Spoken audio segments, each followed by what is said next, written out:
ಇವತ್ತು ವಿಜ್ಞಾನದ ಭೌತಶಾಸ್ತ್ರ ವಿಭಾಗದಲ್ಲಿ ಒಂದು 48 ಇಂಪಾರ್ಟೆಂಟ್ ಆಗಿರತಕ್ಕಂಥ ನೇರ ಮತ್ತು ಸರಳವಾದ ಪ್ರಶ್ನೆ ಮತ್ತು ಜ್ಞಾನಾತ್ಮಕ ವಲಯಗಳಿಗೆ ಅನ್ವಯವಾಗತಕ್ಕಂಥ ಪ್ರಶ್ನೆಗಳನ್ನು ತಂದಿದ್ದೀವಿ.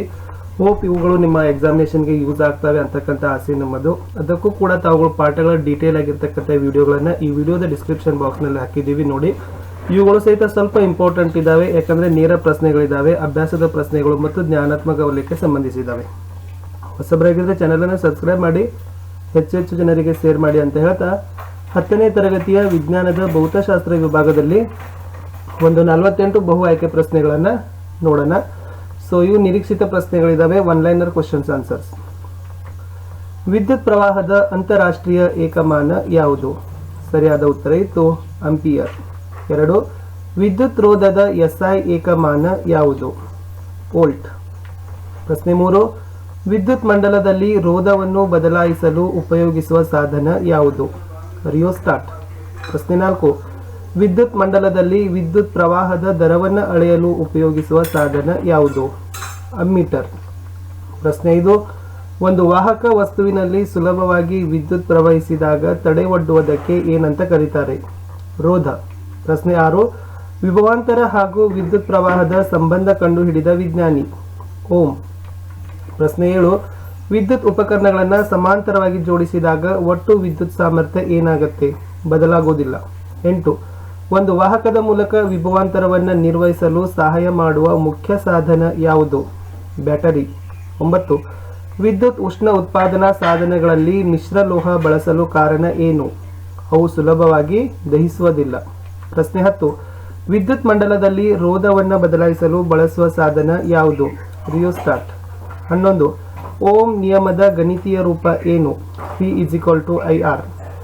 12. ವಿದ್ಯುತ್ ಶಕ್ತಿಯ ವ್ಯಾವಹಾರಿಕ ಏಕಮಾನ ಯಾವುದು? ಕಿಲೋವ್ಯಾಟ್ ಗಂಟೆ. ಪ್ರಶ್ನೆ 13. ವಿದ್ಯುತ್ ಆವೇಶದ ಅಂತಾರಾಷ್ಟ್ರೀಯ ಏಕಮಾನ ಯಾವುದು? ಸರಿ ಉತ್ತರ ಕೂಲಂ. ಪ್ರಶ್ನೆ 14. ವಿದ್ಯುತ್ ಇಸ್ತ್ರಿ ಪೆಟ್ಟಿಗೆಯಲ್ಲಿ ಬಳಸ್ತಕ್ಕಂಥ ತಾಪನ ತಂತು ಯಾವುದು? ನೈಕ್ರೋಮ್. 15. ವಿದ್ಯುತ್ ದೀಪಗಳ ತಂತುಗಳಲ್ಲಿ ಬಳಸ್ತಕ್ಕಂಥ ಧಾತು ಯಾವುದು? ಟಂಗ್ಸ್ಟನ್.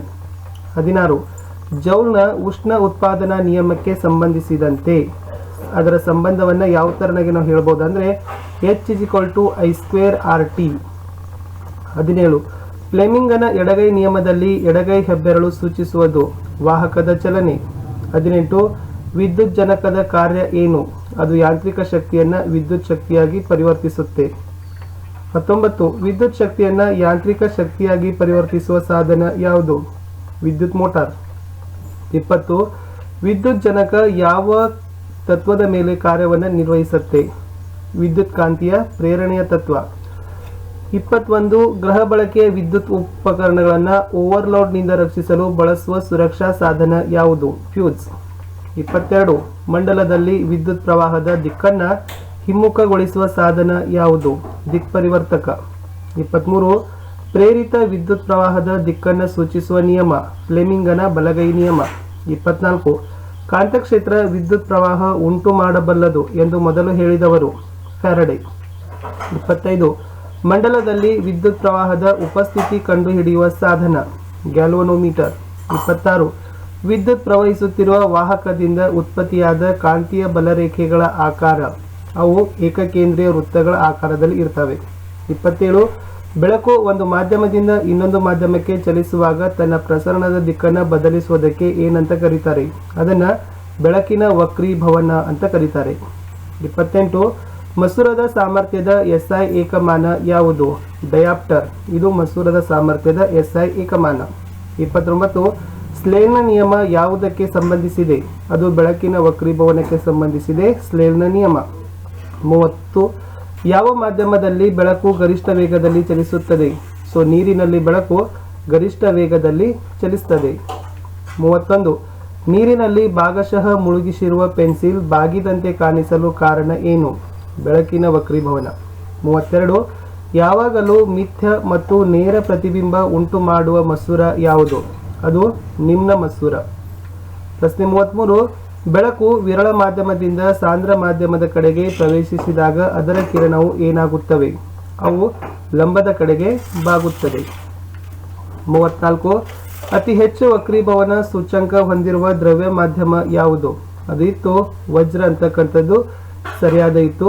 ಸೊ ವಜ್ರ ಏನಾಗತ್ತಪ್ಪ ಅಂದ್ರೆ ಅತಿ ಹೆಚ್ಚು ವಕ್ರೀಭವನ ಸೂಚ್ಯಂಕವನ್ನ ಹೊಂದಿವೆ.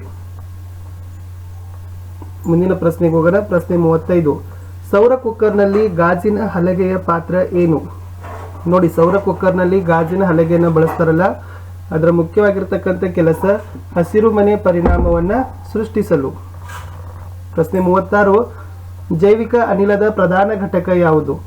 ಸೊ ಜೈವಿಕ ಅನಿಲದಲ್ಲಿರ್ತಕ್ಕಂಥ ಪ್ರಧಾನವಾದ ಘಟಕ ಬಂದುಬಿಟ್ಟು ಮೀಥೇನ್ ಅಂತಕ್ಕಂಥದ್ದು ಸರಿ ಉತ್ತರ. 37. ಎಲ್ಲಾ ಶಕ್ತಿಗಳ ಪ್ರಾಥಮಿಕ ಮೂಲ ಯಾವುದು? ಸೊ ಸೂರ್ಯನೇ ಎಲ್ಲಾ ಶಕ್ತಿಗಳ ಪ್ರಾಥಮಿಕ ಮೂಲ. 38. ಸೌರ ಕುಕ್ಕರ್ಗೆ ಸೂಕ್ತವಾದ ದರ್ಪಣ ಯಾವುದು? ನೋಡಿ, ಸೌರ ಕುಕ್ಕರನ್ನ ಬಳಕೆ ಮಾಡಬೇಕಾದ್ರೆ, ರಚನೆ ಮಾಡಬೇಕಾದ್ರೆ ಅಲ್ಲಿ ನಿಮ್ನ ಮೊಸರವನ್ನೇ ಬಳಸ್ತಾರೆ. 39. ಸಮುದ್ರದ ನೀರಿನ ಮಟ್ಟದಲ್ಲಿ ಏರಿಕೆಯಾಗಲು ಕಾರಣವಾಗಿರ್ತಕ್ಕಂಥ ಗುರುತ್ವಾಕರ್ಷಣ ಬಲ ಯಾವುದು? ನೋಡಿ, ಸಮುದ್ರದ ನೀರಿನ ಮಟ್ಟದಲ್ಲಿ ಏರಿಕೆಯಾಗಲಿಕ್ಕೆ ಚಂದ್ರನ ಗುರುತ್ವಾಕರ್ಷಣ ಬಲ ಕಾರಣ ಅಂತ ಹೇಳ್ತಾರೆ. 40. ಸೌರಕೋಶದಲ್ಲಿ ಬಳಸ್ತಕ್ಕಂಥ ಧಾತು ಯಾವುದು? ಸಿಲಿಕಾನ್ ಅಂತಕ್ಕಂಥದ್ದು ಸೌರಕೋಶದಲ್ಲಿ ಬಳಸ್ತಕ್ಕಂಥ ಒಂದು ಧಾತು ಆಗಿದೆ. 41. ಉಷ್ಣ ವಿದ್ಯುತ್ ಸ್ಥಾವರಗಳಲ್ಲಿ ಬಳಸ್ತಕ್ಕಂಥ ಇಂಧನಗಳು ಯಾವುವು? ಏನು ಪಳೆಯುಳಿಕೆ ಇಂಧನ ಅದಾವಲ್ಲ, ಫಾಸಿಲ್ಸು, ಸೊ ಅವುಗಳನ್ನ ಏನು ಮಾಡ್ತಾರಪ್ಪ ಅಂದರೆ ಉಷ್ಣ ವಿದ್ಯುತ್ ಸ್ಥಾವರಗಳಲ್ಲಿ ಬಳಕೆಯನ್ನು ಮಾಡ್ತಾರೆ. 42. ಶಕ್ತಿಯನ್ನು ಪಡೆಯುವಾಗ ಹಾಗೂ ಬಳಸುವಾಗ ಅತ್ಯಂತ ಕನಿಷ್ಠ ಪರಿಸರ ಮಾಲಿನ್ಯವನ್ನು ಉಂಟು ಮಾಡುವ ಶಕ್ತಿಯ ವಿಧ ಯಾವುದು? ನಾವು ಶಕ್ತಿಯನ್ನು ಪಡಿಬೇಕಾದ್ರೆ ಮತ್ತು ಬಳಸಬೇಕಾದ್ರೆ ಈ ಶಕ್ತಿಯ ವಿಧ ಬಹಳಷ್ಟು ಕಡಿಮೆ ಪರಿಸರ ಮಾಲಿನ್ಯವನ್ನು ಉಂಟು ಮಾಡುತ್ತೆ. ಅದು ಯಾವುದಂದ್ರೆ ಸೌರಶಕ್ತಿ. 43. ಸಾಗರಗಳಿಂದ ಪಡೆಯಬಹುದಾದ ಶಕ್ತಿಯ ವಿಧಗಳು ಯಾವುವು? ಸೊ ಮುಖ್ಯವಾಗಿ ನಾವು ಸಾಗರಗಳಿಂದ 2 ಪ್ರಕಾರದ ಶಕ್ತಿಯ ವಿಧಗಳನ್ನು ಪಡಿತೀವಿ. ಒಂದು ಸಮುದ್ರದ ಶಕ್ತಿ, 2 ಅಲೆಗಳ ಶಕ್ತಿ ಅಂತಕ್ಕಂಥದ್ದು. ಸೊ ಮುಂದಿನ ಪ್ರಶ್ನೆಗೆ ಹೋಗೋಣ. ಪ್ರಶ್ನೆ 44. ಸೌರ ಕುಕ್ಕರ್ನಲ್ಲಿ ನಿಮ್ನ ದರ್ಪಣ ಮತ್ತು ಕಪ್ಪು ಬಣ್ಣ ಬಳಿಯಲು ಕಾರಣ ಏನು? ನೋಡಿ, ಸೌರ ಕುಕ್ಕರ್ನಲ್ಲಿ ಯಾವತ್ತೂ ಕೂಡ ನಿಮ್ನ ದರ್ಪಣವನ್ನೇ ಬಳಸ್ತಾರೆ ಮತ್ತು ಕಪ್ಪು ಬಣ್ಣವನ್ನೇ ಬಳಿಲಿಕ್ಕೆ ಕಾರಣ ಏನು? ನೋಡಿ, ನಿಮ್ನ ದರ್ಪಣ ಬಳಸಲಿಕ್ಕೆ ಕಾರಣ ಅದು ಸೌರ ವಿಕಿರಣಗಳ ವಿಕೇಂದ್ರೀಕರಣವನ್ನು ಗಳಿಸ್ತದೆ. ಕಪ್ಪು ಬಣ್ಣ ಬಳಿಯಲು ಕಾರಣ ಅದು ಹೆಚ್ಚು ಶಾಖವನ್ನು ಹೀರಿಕೊಳ್ಳುತ್ತೆ. 45. ನ್ಯೂಕ್ಲಿಯರ್ ಶಕ್ತಿಯ ಬಳಕೆಯ ಪ್ರಮುಖ ತೊಂದರೆ ಏನು? ನಾವೆಲ್ಲ ನ್ಯೂಕ್ಲಿಯರ್ ಶಕ್ತಿಯ ಬಳಕೆಗೆ ಒಂದು ವಿಜ್ಞಾನಿಗಳ ಸೂಕ್ತ ಅಂತ ಹೇಳ್ತಾರೆ. ಆದರೆ ಈ ಒಂದು ಶಕ್ತಿಯ ಬಳಕೆಗೆ ಮುಖ್ಯವಾಗಿರ್ತಕ್ಕಂಥ ಒಂದು ತೊಂದರೆ ಇದೆ, ಒಂದು ಅನಾನುಕೂಲ ಇದೆ. ಏನಪ್ಪಾ ಅಂತಂದ್ರೆ ಅದು ಆ ನ್ಯೂಕ್ಲಿಯಿಂದ ಬಂದಿರತಕ್ಕಂಥ ತ್ಯಾಜ್ಯಗಳನ್ನು ವಿಲೇವಾರಿ ಮಾಡೋದೇ ಒಂದು ಸಮಸ್ಯೆ ಇದೆ. ವೇಸ್ಟೇಜ್ಗಳನ್ನು ಯಾವ ತರನಾಗಿ ಅದನ್ನು ವಿಲೇವಾರಿ ಮಾಡಬೇಕು, ಓಕೆ, ಅದು ಒಂದು ಸಮಸ್ಯೆ ಇದೆ ನ್ಯೂಕ್ಲಿಯರ್ ಶಕ್ತಿಯಲ್ಲಿ. ಪ್ರಶ್ನೆ 46. ಸೌರಕೋಶದಲ್ಲಿ ಶಕ್ತಿ ಪರಿವರ್ತನೆ ಆಗ್ತಕ್ಕಂಥ ವಿಧ ಯಾವುದು? ನೋಡಿ, ಅಲ್ಲಿ ಸೌರಶಕ್ತಿ ಏನಾಗತ್ತಪ್ಪ ಅಂದ್ರೆ ವಿದ್ಯುತ್ ಶಕ್ತಿಯಾಗಿ ಪರಿವರ್ತನೆ ಆಗತ್ತೆ ಸೌರಕೋಶದಲ್ಲಿ. 47. ಸಾಗರ ಉಷ್ಣ ಶಕ್ತಿಯನ್ನ ಪಡಿತಕ್ಕಂಥ ವಿಧಾನ ಯಾವುದು? ಸಾಗರದಲ್ಲಿ ಉಷ್ಣ ಶಕ್ತಿಯನ್ನು ಹೇಗೆ ಪಡಿತಾರಂದ್ರೆ ಸಮುದ್ರದ ನೀರಿನ ವಿವಿಧ ಆಳಗಳಲ್ಲಿನ ವಿಭಿನ್ನ ಉಷ್ಣತೆಯಿಂದ ಸಾಗರದ ಉಷ್ಣ ಶಕ್ತಿಯನ್ನು ಪಡಿತಾರೆ. ಭೌತಶಾಸ್ತ್ರದ ಕಡೆಯ ಪ್ರಶ್ನೆ ಹಾಗೂ 48ಕ್ಕೆ ಹೋಗೋಕ್ಕಿಂತ ಮುಂಚೆ ವಿದ್ಯಾರ್ಥಿಗಳೇ, ನಾವು ಇಲ್ಲಿಯವರೆಗೆ ಸಮಾಜ ವಿಜ್ಞಾನದ ಎಲ್ಲ ಪಾಠಗಳ ಒಂದು ಕ್ವಶನ್ ಆನ್ಸರ್ಸ್ಗಳನ್ನು ಹಾಕಿದ್ದೀವಿ. ಈಗ ಮೋಸ್ಟ್ ಲೈಕ್ಲಿ ಕ್ವಶನ್ಸ್ಗಳ ಸೀರೀಸನ್ನು ಸ್ಟಾರ್ಟ್ ಮಾಡಿದ್ದೀವಿ. ಸೊ ಇದು ಫಿಸಿಕ್ಸ್ ಇತ್ತು. ಸೊ ಕೆಮಿಸ್ಟ್ರಿ ಮತ್ತು ಬಯಾಲಜಿಗಳನ್ನು ಹಾಕಲಿಕ್ಕೆ ಪ್ರಯತ್ನವನ್ನು ಮಾಡ್ತೀವಿ. ಕನ್ನಡ, ಇಂಗ್ಲೀಷ್, ಹಿಂದಿನೂ ಕೂಡ ನಾಳೆ ಹಾಕ್ತೀವಿ. ನಿಮ್ಮ ಎಲ್ಲ ಎಕ್ಸಾಮಿನೇಷನ್ಸ್ಗಳು ಚೆನ್ನಾಗಿ ಆಗಬೇಕು ಅಂತಕ್ಕಂಥದ್ದೇ ನಮ್ಮ ಒಂದು ಟಾರ್ಗೆಟ್. ಓಕೆ, ಹೋಪ್ ಇವೆಲ್ಲ ಪ್ರಶ್ನೆಗಳು ನಿಮ್ಮ ಸ್ಟಡಿಯಲ್ಲಿ ಯೂಸ್ ಆಗುತ್ತೆ. ಡೀಟೇಲ್ ಆಗಿರ್ತಕ್ಕಂಥ ವಿಡಿಯೋಗಳನ್ನು ನೋಡಿ, ಡಿಸ್ಕ್ರಿಪ್ಷನ್ ಬಾಕ್ಸ್ನಲ್ಲಿ ಇದ್ದಾವೆ. ಟೆಕ್ಸ್ಟ್ ಬುಕ್ಕನ್ನು ಓದಿ ನಿಮ್ಮ ಪರೀಕ್ಷೆ ಚೆನ್ನಾಗಾಗಬೇಕು. ಇದು ವಾರ್ಷಿಕ ಪರೀಕ್ಷೆ. ಸೊ ಹೀಗಾಗಿ ಹೆಚ್ಚು ಅಂಕಗಳನ್ನು ಗಳಿಸಿ ನಿಮ್ಮ ಫ್ಯೂಚರನ್ನು ಬ್ರೈಟ್ನೆಸ್ ಮಾಡ್ಕೊಳ್ಬೇಕು ಅನ್ನೋದೇ ನಮ್ಮ ಒಂದು ಹಾರೈಕೆ. ಸೊ ನೆಕ್ಸ್ಟ್ ಕ್ವಶನ್ ಇತ್ತು, ಪುನಶ್ಚೇತನಗೊಳಿಸಲಾದ ಶಕ್ತಿಯ ಮೂಲಗಳು ಅಂದರೆ ಏನು? ನೋಡಿ, ಬಹುಬೇಗ ಖಾಲಿ ಆಗ್ತಕ್ಕಂಥ ಶಕ್ತಿಯ ಮೂಲಗಳನ್ನು ನಾವು ಪುನಶ್ಚೇತನಗೊಳಿಸಲಾಗದ ಶಕ್ತಿ ಮೂಲಗಳು ಅಂತ ಕರಿತೀವಿ. ಸೊ ವಿದ್ಯಾರ್ಥಿಗಳೇ, ಈ ವಿಡಿಯೋ ಇಷ್ಟ ಆದರೆ ಭೌತಶಾಸ್ತ್ರದಲ್ಲಿರ್ತಕ್ಕಂಥ ನೇರ ಪ್ರಶ್ನೆಗಳು, ಅಭ್ಯಾಸ ಪ್ರಶ್ನೆಗಳು, ಜ್ಞಾನಾತ್ಮಕ ವಲಯದ ಪ್ರಶ್ನೆಗಳಿದ್ದು. ಸೊ ಹೋಪ್ ಈ ವಿಡಿಯೋ ನಿಮಗೆ ಇಷ್ಟ ಆಗಿದೆ ಅಂತ ಅನ್ಕೊಂಡಿದ್ದೀನಿ. ಇಷ್ಟ ಆದರೆ ಒಂದು ಲೈಕ್ ಮಾಡಿ, ನಿಮ್ಮ ಫ್ರೆಂಡ್ ಸರ್ಕಲ್ಗಳಿಗೆ ಶೇರ್ ಮಾಡಲು ಮರೆಯದಿರಿ. ಸೊ ಮತ್ತೆ ಸಿಗುವ ರಸಾಯನಶಾಸ್ತ್ರ ವಿಭಾಗದಲ್ಲಿನ ಒಂದು ಮೋಸ್ಟ್ ಎಕ್ಸ್ಪೆಕ್ಟೆಡ್ ಕ್ವಶನ್ಸ್ಗಳ ಸೀರೀಸ್ಗಳಲ್ಲಿ. ಸೊ ಅಲ್ಲಿಯವರೆಗೆ ಓದ್ತಾ ಇರಿ, ಚೆನ್ನಾಗಿ ಇರಿ. ಸೊ ಪರೀಕ್ಷೆಗಳಿಗೆ ಅಡ್ವಾನ್ಸ್ ಆಗಿ ವಿಶಸ್ಸನ್ನು